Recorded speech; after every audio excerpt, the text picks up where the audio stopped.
What's up, everyone? Welcome back to Faith in Film. My name is Ben, and this week we're going to be looking at the new film from Glenn Powell called How to Make a Killing. So Glenn Powell plays this guy. His name is Beckett Redfellow, and his mom is the heiress of a $20 billion fortune, and he's got 7 other relatives in his way between him and that fortune.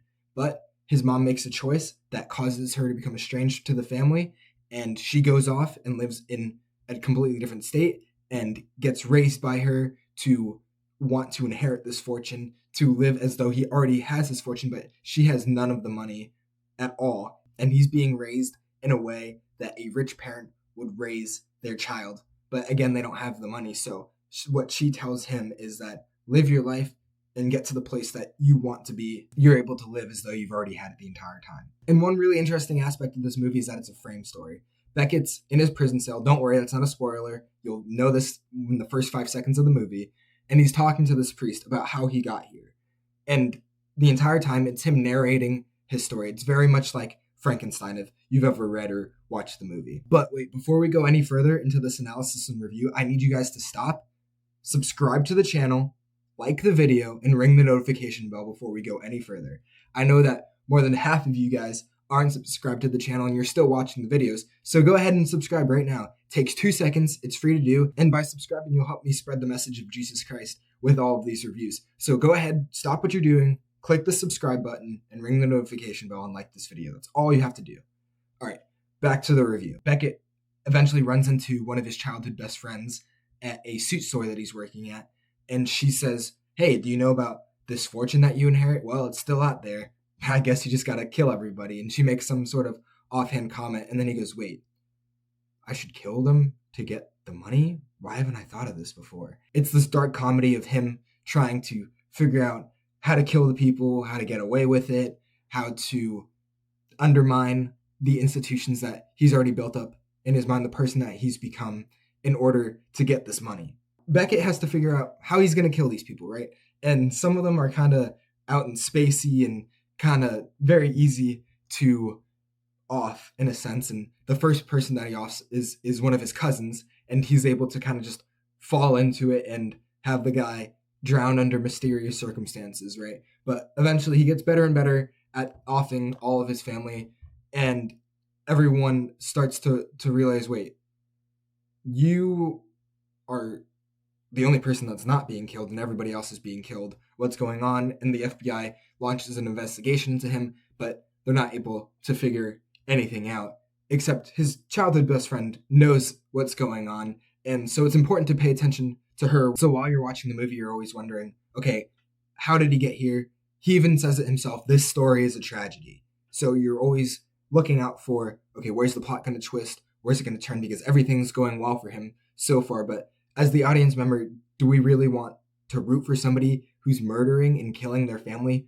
for money? Or is it something that we might not particularly enjoy? So that raises a super interesting question by the writing and the production of this movie is, do I want to root for this person or do I want to root against this person? And a little bit more into the story, he meets one of his cousins and is interested in the girl that this person's dating, and he thinks to himself, well, I'm already going to kill this guy anyway, so once I kill him, I should probably date this girl. So that's eventually what happens, and they end up actually getting along really well. She falls in love with him, he falls in love with her, and he poses an interesting question. He has a super stable job at this point. It's a finance job on Wall Street, and it's kind of similar to the role that Glenn Powell played in The Dark Knight Rises, where he's the stockbroker on Wall Street, and Bane slams his head into the desk, like it is in this clip right here. Anyway, he's thinking to himself, okay, do I want to settle down and be with this person and have a stable job, or do I want to go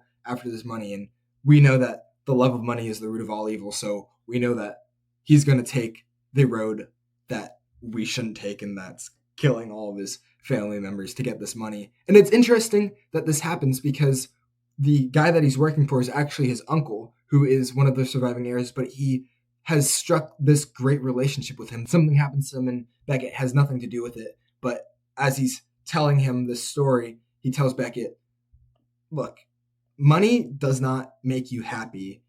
It's about what you do with it. The work that you do to get the money is not important. It's the time that you spend with your family and friends, which in and of itself, if that was the road that Beckett had took, he would have been much more satisfied than just going after the money and literally cutting everybody else out of his life. And that is a good story to tell in this movie. It is one of the good moral aspects that this movie does lay out, but at the same time, he's killing all of his family and friends. So it's a super interesting dynamic and moral complex to the story that I really appreciated. There are some pretty comedic aspects to this film, and the story is super engaging and a lot of fun, so you don't get bored of it. It's only an hour and 45-minute movie, and the time and the pacing of it is good. The only downfall that the plot has is that the passage of time seems very strange.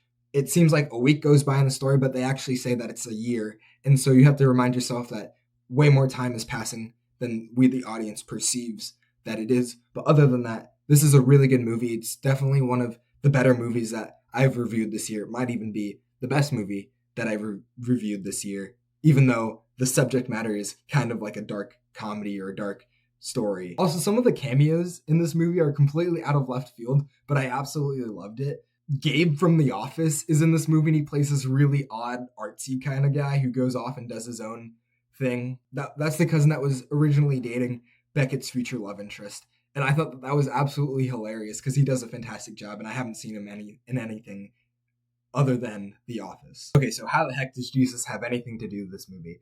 That's a really hard question to ask, but if we watch this movie intently and closely, we can see that he is in the story in a bunch of different ways. As Christians, we believe that all life is valuable and that we're all created in the image of God, and this is extremely important in Beckett's story. His mother meets this guy and they skip a bunch of steps and they go right to making a baby. And so she has to tell her father about this. And he says to her, look, you know what I'm going to say. You have to get rid of it. But if you don't get rid of it, we're kicking you out of the family. We're not going to write your name out of the inheritance, but we're kicking you out of the estate. You have to leave. And so she makes the very bold decision at 18 to keep the baby. And this is the correct decision. Jesus says that we are created in his image, in the image of God. Therefore, all human life has value, no matter how small, no matter inside the womb or outside the womb, all human life is valuable. And therefore, her choosing to keep the child and give birth to him is the correct decision. And it's the decision that Christ yearns for all of us to make. So people having innate human value and being created in the image of God, that Imago Dei, is a huge factor to the movie. It kicks off the entire plot, basically. It's ironic that his mother chooses life, but he chooses death for all of his family members. His mother sees that he has human value, that he has value given to us by the Father, but he then goes and decides, well, I'm going to take the decision that my mom made and make it selfish for me and kill all of my family members. Another aspect is, as I've touched on before, how money corrupts. Like I said, the love of money is the root of all evil, and we know that that comes from the Lord directly. And not necessarily that money is the root of all evil, but no, the love of money. It drives Beckett to do things that he never thought he would ever do. Killing 7 people is not something he ever thought he would do, and he does this in order to gain that $20 billion inheritance. And he recognizes and jokes at the entire time that he's on the road to hell because he knows what he's doing is wrong, but he's too envious and too greedy to stop himself from doing it. Even when he's faced with a decision to stop, he has a stable relationship, a stable job, a stable house, and he still chooses to go after the money. Additionally, we can see the danger of false doctrine in this movie as well, which is crazy to even think about. I did not go into this movie and expect to see false doctrine and false prophets in this movie at all. But one of Beckett's extended family members is a pastor at a megachurch. And it's not a megachurch that's Bible believing, but rather it's more of a Joel Osteen type of megachurch where I can do things for you. Only if you give me money am I going to be able to do it. So he goes out and he plants all these different churches and starts all these different things. And he's kind of a very eccentric guy. And he's like the lead pastor, the cool, hip pastor type of dude. But is spreading a false gospel and a false narrative about Jesus, and he's using it to his own personal gain. They tell in the movie that he's gone through tax evasion and been arrested for that and is not a good dude at all, even though he's using scripture and bending it to his own will and his own narrative in order to get money. So I thought that that was super wild that they would even include something like that in this movie. And it was crazy. Beckett has this meeting with the pastor, who is his cousin. While he's going to the meeting, they play one of my absolute all-time favorite songs from Reliant K. And I was just like going crazy in the movie theaters, like, oh my gosh, that's one of my favorite songs. And it was just really funny that that was even in the movie at all. There are plenty of other narratives and anecdotes and lessons about how money isn't something that's fulfilling in this movie, and that the one thing that is fulfilling that they don't necessarily make mention of in this movie, but the one thing that I know is fulfilling is the relationship that we are all extended to have with Jesus Christ through his life, death, and resurrection on that cross, that sacrifice that he made for us, that it's freely given to us. And if we choose to accept that, we are going to have the most fulfilling relationship. We don't need a $20 billion inheritance. We don't need to kill people in order to get this relationship. No, it's freely given to us. And if Beckett had had this relationship with Jesus, when he had that stable job, when he had that stable relationship, when he had that stable housing situation, I believe that he wouldn't have sought after that money. Instead, I believe that he would have settled down and lived his life and would have had a very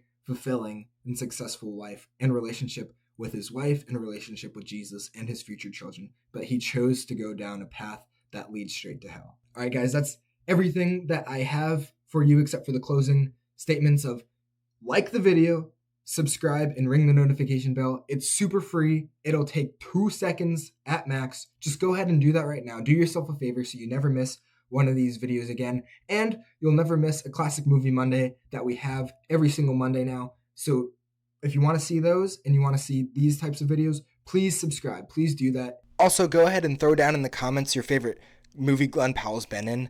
The man's been in so many more movies than you even think that he is. It's actually crazy. So go ahead. I really love hearing from you guys. Drop that down in the comments. Thank you guys so much for watching. If you want to watch another review of a crime movie, go ahead and click on the video on the screen right now. I hope you all have a blessed day. Have a great day. See you.